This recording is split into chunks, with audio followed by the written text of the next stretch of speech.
Moi, je suis Armelle Trouche. On travaille sur cette exposition autour des sens avec Élise Setti, donc la directrice du service culturel, depuis plus d'1 an déjà. On avait commencé à réfléchir, à échanger beaucoup entre nous sur la façon dont on perçoit les sens. Et au fur et à mesure, l'expo a pris forme et ça s'est concrétisé par un appel à candidature qu'on a lancé en mai. On a eu une 30aine de candidatures quand même, de réponses de dossiers. Donc c'était passionnant de découvrir un peu les propositions des uns et des autres. Et après, on a choisi 5 artistes. On était parti de 5 artistes pour les 5 sens. Mais en fait, on s'est rendu compte que les sens communiquent entre eux. Donc, il y en a qui ont un sens privilégié, mais il y a aussi un dialogue entre toutes les propositions. Voilà, moi, ma proposition, c'était au départ de partir de l'odeur de l'immortel, qui est là. En fait, j'en trouve sur un trajet quotidien, pas quotidien, mais très régulier quand je vais à Arcueil. Et je ramasse des brins que je garde dans mes poches et voilà, et ça me rappelle l'odeur des calanques et de Marseille où j'ai grandi. Moi, j'ai décidé d'essayer de montrer comment une odeur révèle tout l'univers des calanques de Marseille, mais aussi de la Méditerranée. En fait, c'est un sujet sur lequel je travaille depuis longtemps. Et donc, j'ai une forme de sédimentation d'éléments que je collecte au fur et à mesure, que j'agrège et que j'organise. Voilà, donc j'ai fait ce voile qui délimite un espace et derrière qui ouvre sur tout l'espace des calanques. Cet espace, j'ai pris en fond, j'ai dessiné, ce qui m'a pris beaucoup de temps, le relief qu'il y a dans les calanques, donc, qui est assez ténu, qu'on ne voit pas forcément à l'image, mais qui reprend une forme de cartographie imaginaire ou pas, hein, mais en tout cas j'ai repris, d'après beaucoup de photos, ce que je voyais dans les stries du calcaire. Et entre la cartographie, le réseau, les routes, les villes, parfois on dirait des plans de ville. Donc ça, c'était ce qu'on voit au sol que j'ai mis au mur, qui joue en noir et blanc et qui est un peu rempli par le voile bleu ici. Ça c'est le plein, ça c'est le vide. Ce voile bleu qui est en fait la Méditerranée, qui pour moi est vraiment un plein comme un continent en soi, comme un pays. Et donc sur ce fond de calanques, de stries, de routes, de villes, j'ai mis différents éléments que j'ai accumulés au fur et à mesure. Certains, je les ai faits pour l'expo, d'autres, je les avais évidemment depuis longtemps. J'ai mis des éléments personnels et je recrée comme ça de façon assez aléatoire un principe de collection qui parle de Marseille, des calanques et de la Méditerranée. Donc certains éléments ont besoin un peu d'explication, d'autres, on voit les images des calanques anciennes de la ville. Alors là, c'est aussi l'évocation d'une autre odeur et c'est un peu en miroir inversé de l'installation sur les calanques, la Méditerranée. En fait, c'est une odeur beaucoup plus intime, qui est l'odeur de l'encens, d'un encens myrrhe ou un encens assez oriental. Et j'ai voulu là évoquer la crypte de Notre-Dame de la Garde, avec différents éléments. Donc, c'est une petite bougie qui vient d'ailleurs de Notre-Dame de la Garde.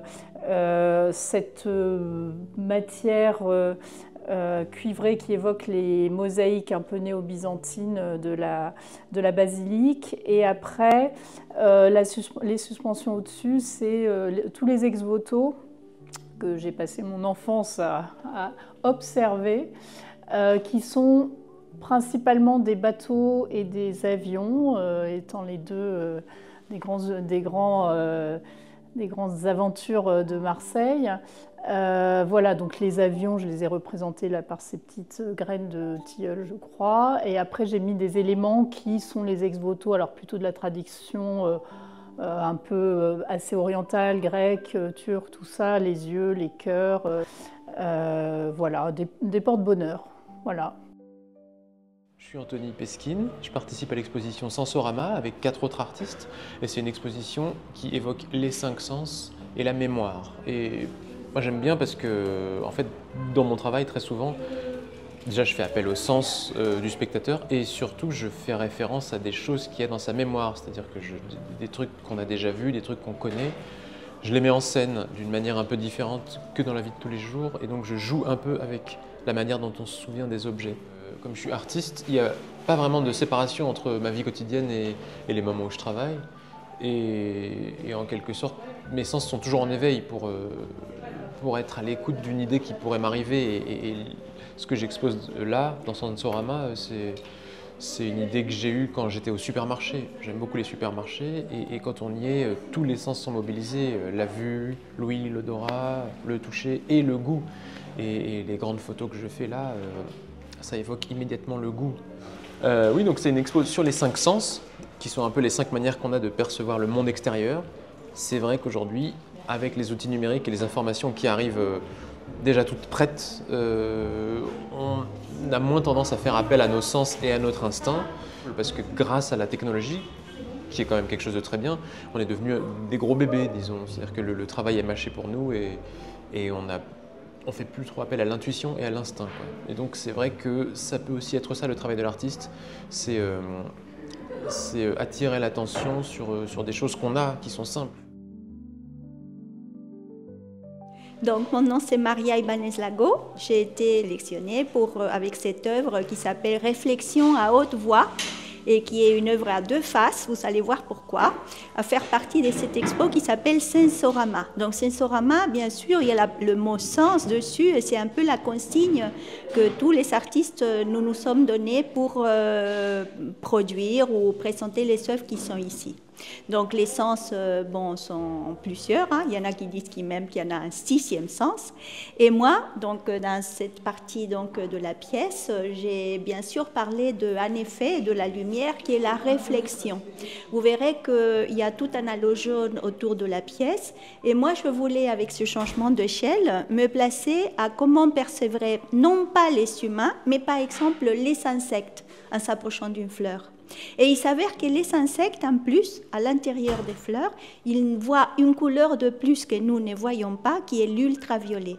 Donc, dans cette pièce, quand on change un peu de place, par exemple, qu'on vient de la voir de ce côté-là, il y a un violet qui apparaît, un bleu clair qui apparaît, qui est censé évoquer des visions autres qui ne sont pas les visions des êtres humains. Parce que notre façon de percevoir le monde n'est pas la seule. Tout mon but avec mon travail, c'est de me pousser de ce point de vue complètement anthropocentré qui nous mène à exploiter les ressources, à nous croire les maîtres du monde, à ne pas considérer le reste des êtres vivants dans cette planète.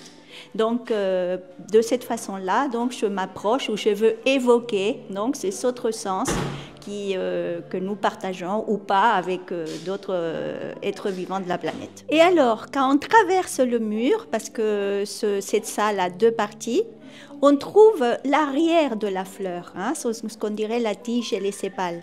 Et là, ce que j'ai voulu évoquer, c'est un son. Parce que pour le moment, on croit que les plantes n'ont pas de voix. Hein? D'ailleurs, on devrait les défendre parce qu'elles ne peuvent pas se défendre toutes seules. Ça fait partie des gens qui n'ont pas de voix propre. Mais ce n'est pas comme ça. Il y a des chercheurs à Tel Aviv qui ont commencé à démontrer qu'on peut enregistrer le son de la sève passant à l'intérieur de la tige de la plante. Et quand il commence à avoir un peu moins d'humidité, il commence à faire des craquements. Alors, ici, on peut l'écouter. J'ai demandé à Simon Cacheux de travailler en collaboration et de composer donc à partir de ces craquements une petite pièce sonore qu'on peut écouter comme si on écoutait le son qu'il y a à l'intérieur de la tige de cette plante. Moi, mon médium de travail, c'est le son. Ça paraît assez naturel du coup, de traiter de l'ouïe et de la matière sonore et du son, le rapport qu'on peut avoir au son. Alors le truc, c'est que l'idée c'est de les incarner quand même dans des objets physiques, donc soit des dispositifs qui servent un peu de dispositifs d'écoute dans lesquels on rentre ou à côté desquels on peut être, soit des espèces de choses qui se rapprochent un peu de la sculpture, Or le son, c'est un outil génial pour la mémoire. Ça fonctionne comme la Madeleine de Proust, comme certains goûts, certaines odeurs, c'est-à-dire que ça nous ancre vraiment dans un moment, une sensation, un état, etc. Donc utiliser le son pour l'expo autour des sens et de la mémoire, ça paraissait assez logique. Voilà, donc l'idée c'est de travailler sur deux approches différentes. Les deux dispositifs d'écoute autour s'appellent Inouï, donc c'est des paysages sonores abstraits et surtout artificiels. L'idée étant de provoquer un endroit où on peut se mettre à laisser aller son imagination avec des sons qu'on ne connaît pas, en imaginant que c'est un paysage, ça peut être des landes désertes, ça peut être une autre planète, ça peut être une autre époque, ça peut être ce qu'on veut. Donc là, il faut imaginer, c'est ça l'idée, c'est de proposer des mémoires, en fait, des souvenirs qui n'existent pas, qu'il faut se construire en même temps qu'on les retrouve, d'une certaine façon. Et à contrario, la petite sculpture, c'est vraiment... donc la baie de Pomelin, c'est une baie en Bretagne Nord. Et l'idée, c'est de proposer un petit dispositif un peu sculptural, exactement à la façon des dioramas, quand on pouvait être enfant, où on construisait des petites choses pour produire des scènes à échelle réduite. Donc là, c'est le même principe, sauf que je n'ai utilisé que des haut-parleurs. Alors les haut-parleurs reproduisent la topographie, donc on a la mer au milieu qui est très plate, et puis la côte et parfois même à ce niveau-là une gorge qui s'érige en hauteur. Et donc là, il y a 6 canaux différents, donc chaque paquet de haut-parleurs diffuse des sons différents qui correspondent en fait aux sons que j'ai pu enregistrer sur place. Donc ça, c'est vraiment des sons souvenirs, c'est vraiment l'idée de reproduire à l'échelle miniature un moment d'une journée à cet endroit-là où j'ai pu enregistrer. Par exemple, c'est au bord de la mer, on n'entend pas de mouettes parce que ce jour-là, quand j'ai enregistré, il n'y avait absolument pas de mouettes qui faisaient du bruit. À chacun d'y projeter ses propres souvenirs et de retrouver des choses à soi, en fait. C'est aussi l'occasion pour moi de collaborer avec Maria, l'autre artiste, qui fait la fleur, parce qu'elle traite du souterrain, de l'invisible, et le son aussi est assez efficace pour ça. Et du coup, j'ai juste fait une petite composition pour elle, qui s'approprie les sons que font les plantes quand elles ont soif. Donc en fait, c'est des sons qu'on n'entend pas, c'est des ultrasons, mais qui ont été remis dans le domaine de l'audible. Et donc pour ces paysages sonores abstraits et fictionnels, l'idée c'est qu'en fait j'ai utilisé comme matière principale les silences, l'espèce de quasi-silence qu'il y avait ici pendant les visites préparatoires. Donc c'est jamais vraiment du silence, il y a la ventilation, il y a des gens qui parlent au fond, etc. Et cette espèce de presque rien là que j'ai enregistré et que j'utilise comme matière principale. Alors évidemment il n'y a pas que ça, mais il y a beaucoup ça. Alors moi je travaille actuellement sur la peau et sur le toucher, et donc pour l'expo Sensorama je suis partie sur le sens du toucher en créant des tableaux avec des collants couleur chair et noir. Je suis partie en fait d'un souvenir du collant qui plissait sur le mollet de ma grand-mère quand j'étais petite, et je pensais que c'était sa peau. Et donc c'est vraiment à partir d'un souvenir très tactile, l'idée étant que le spectateur puisse lui aussi convoquer ses propres souvenirs à partir de l'œuvre. Et donc il y a un échantillon à toucher. Donc le spectateur peut venir lui-même toucher un échantillon de l'œuvre pour voir si ça convoque en lui des souvenirs. Et ce qui m'intéressait beaucoup, c'est de travailler sur les plis de ce matériau qui évoque aussi des paysages. Certaines personnes y voient le désert du Sahara, certaines personnes vraiment vont pouvoir convoquer d'autres souvenirs à partir de ce matériau. Et je travaille beaucoup à partir de matériaux de récupération. Ce qui m'intéresse aussi, c'est tout l'aspect tactile qu'il y a dans mon acte de création. Donc quand je vais moi travailler avec ces matériaux-là, ça va convoquer aussi d'autres souvenirs, et je vais avoir une expérience tactile dans l'atelier et qui fait écho à une expérience de l'enfance. Alors cette pièce s'appelle Nuancier de peau. Donc je me suis amusée à reconstituer un nuancier de peau avec des vieilles tomates que j'ai récupérées dans ma maison d'enfance. Donc je suis partie à nouveau d'un souvenir tactile, la fraîcheur de la tomate l'été sous les pieds. Et en récupérant ces tomates dans cette maison, je me suis rendu compte qu'elles avaient vraiment tout un panel de couleurs qui pouvaient s'apparenter aux couleurs de peau, donc du beige clair au marron plus foncé. Et donc je me suis amusée à convoquer le nuancier, qui est vraiment l'outil de l'artiste, et en même temps ces nuances de peau. Et encore une fois, le spectateur a un échantillon qui va pouvoir venir toucher pour expérimenter cette rencontre avec la matière.